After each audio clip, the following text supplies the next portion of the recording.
وبعد اللي حصل مع سيدنا محمد عند السيدة حليمة السعدية، رجع من تاني محمد لأمه آمنة.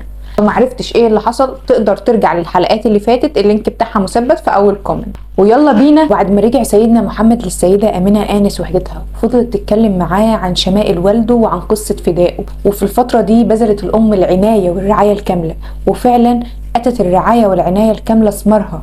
بان على سيدنا محمد بوادر النضج، وشافت فيه أمه لما كمل ال6 سنين بوادر رجل عظيم اللي ياما اتوعدت بيه وهي حامل فيه. وفي الوقت ده عرفت انه آن الاوان عشان تحقق حاجه كان نفسها فيها من زمان قوي، وهي انها تزور قبر الحبيب الغالي في يثرب. فرح جدا الابن لفكره السفر، خصوصا انه هيتعرف كمان على اهل جد المقيمين هناك. كان الجو صيف والشمس بتصهر صخور مكه ورمالها عشان تبدا السيده آمنة ان هي تتجهز لرحلتها اللي كانت مسافتها 200 ميل، حيث يركض الحبيب من حوالي 7 سنوات. وهي كانت عارفه كويس مشقه السفر والعناد والتعب اللي هيصيبها، لكن شوقها لزياره يثرب كان اقوى من ان تغلبه عقبات السفر. فضلت تجهز الرحال اللي هتسافر بيها وتعد مؤونة الطريق، وعملت للناقه اللي هتسافر بيها هودج من اغصان عشان تظلل على الابن العزيز طوال رحله السفر. فضلت مستنيه بعد كده اول قافله تخرج من مكه نحو الشمال، رحلة الصيف. وسافرت ومعاها سيدنا محمد والجارية الوفية بركة أم أيمن. بصت نظرة وداع على دار عرسها اللي جمعتها فترة بعبد الله،